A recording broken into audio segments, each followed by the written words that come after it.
Look, I took a couple days off, and to be honest, I didn't miss a whole lot. But there are a couple things that I want to talk about that I haven't had a chance to talk about yet. So today, we're recapping those. Before we do, though, make sure to hit that button to subscribe, hit that bell for notifications. We're trying to post every day here, family emergencies permitting. But come, be a part of it. Don't you want to say you were here first? Now, let's talk wrestling. So one of the biggest things that I had a gripe on. So just to be perfectly clear, I missed two SmackDowns and one Raw, and I kind of caught up with them. Oh, and Saturday night's main event, and I kind of caught up with them all over the weekend before the most recent Monday Night Raw. And there's some pretty interesting things there that happened. Not a whole lot, honestly. My biggest gripe was WWE. You have a team whose number one mission, I don't know, whose number one identity is that they're spooky. The Wyatt Six, right? They're spooky. They show up out of nowhere. They all wear creepy masks. They're all kind of creepy. Oh, look, there's a Friday Night Smackdown on Halloween. So you don't use them? There was a SmackDown on Halloween, and Nikki Cross was in the background of some segment. I think where Chelsea Green is challenging for the United States Championship again. So I'm assuming Nikki Cross is going to go after the U.S. title. Great, love that. But it was a Halloween episode, and you don't use the Wyatt Six? What's wrong with you? Like, seriously, what is wrong with you?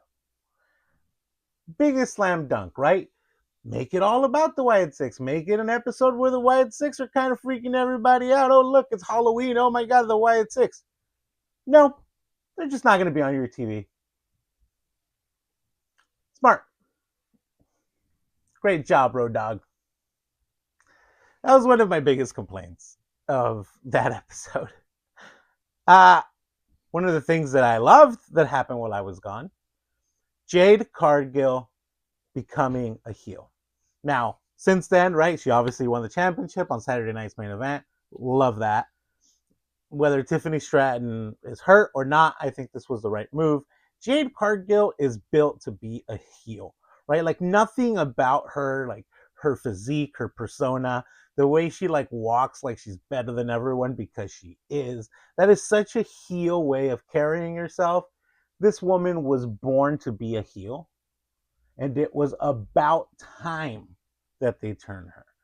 Now, the problem with WWE isn't, or with WWE SmackDown, isn't whether a heel or a face is holding the championship. It's that it's such a thin roster. There just aren't enough women to challenge for that belt. Like, who's going to challenge Jade Cargill? That's a face that could win it. I don't know. Zelina Vega's a heel now, right? Michin? Is Michin going to challenge her for that belt? I don't think so. Maybe Charlotte. I mean, do we want to see Charlotte versus Jade Cargill? Yeah, absolutely. We want to see Charlotte versus Jade Cargill. Give me that. Actually, you know what? I changed my mind. I just give us that. Just give us that at some point. Make Jade Cargill win too, by the way. But I think turning Jade Cargill heel was an amazing move by WWE. It was something that I don't know if we all wanted, but we all expected. Right? I wanted it. I think Jade Cargill's made to be a heel. The way she wrestles is heelish. Just because of her power, right? She's this powerhouse. Like compare her to Nia Jax. Like they just have the physicality. The baby faces are the underdogs most of the time, right? The more physical wrestlers, the ones that overpower everyone, made to be heel. Jade Cargill was born to be a heel. Love that. Another thing that happened at Saturday night's main event, other than Jade Cargill winning the championship, was CM Punk winning a championship. CM Punk looks amazing with a title around his waist.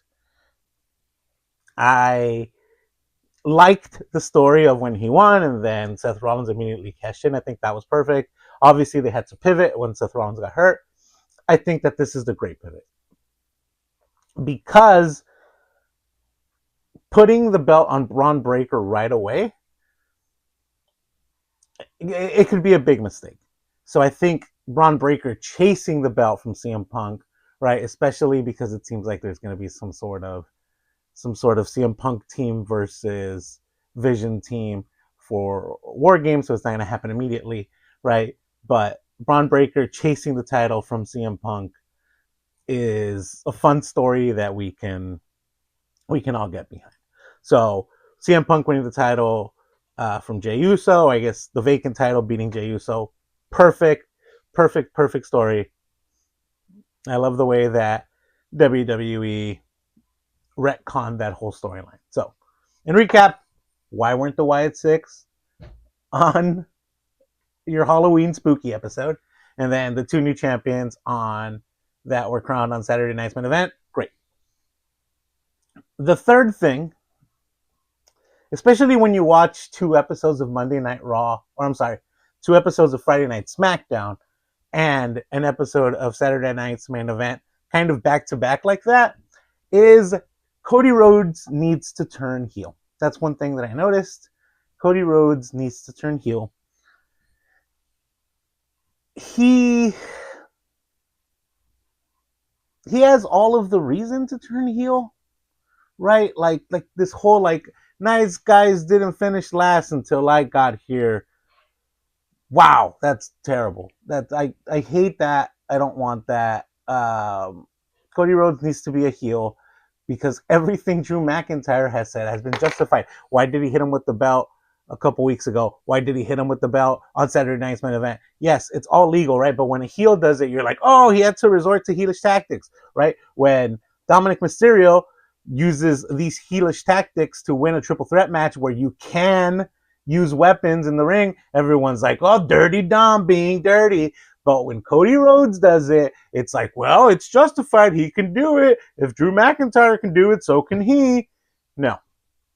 Cody Rhodes is playing dirty, and we need to turn him heel. And I don't know if this happens right away. I don't know if we wait till after War Games. I don't want him in that War Games match. I want another match with Drew McIntyre, and I want him to lose.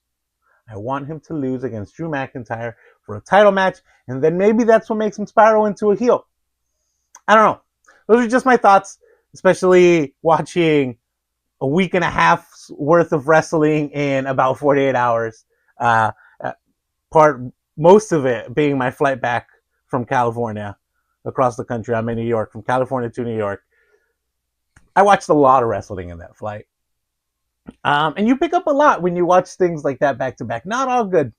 But anyway, those are my thoughts on a couple things that I hadn't had a chance to talk about, but I just wanted to talk about them.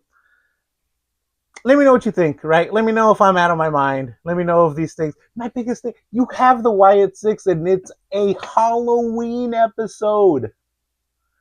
It's on Halloween. And you don't use them. Nikki Cross is in the background of a segment. Cool. Smart. Brilliant. Anyway, let me know in the comments what you think. Since you made it this far, make sure to drop a like. Make sure to follow. Make sure to do all the things. Trying to get back into this rhythm of posting every day, but thank you guys so much for watching. As always, go touch grass, you nerds. Peace.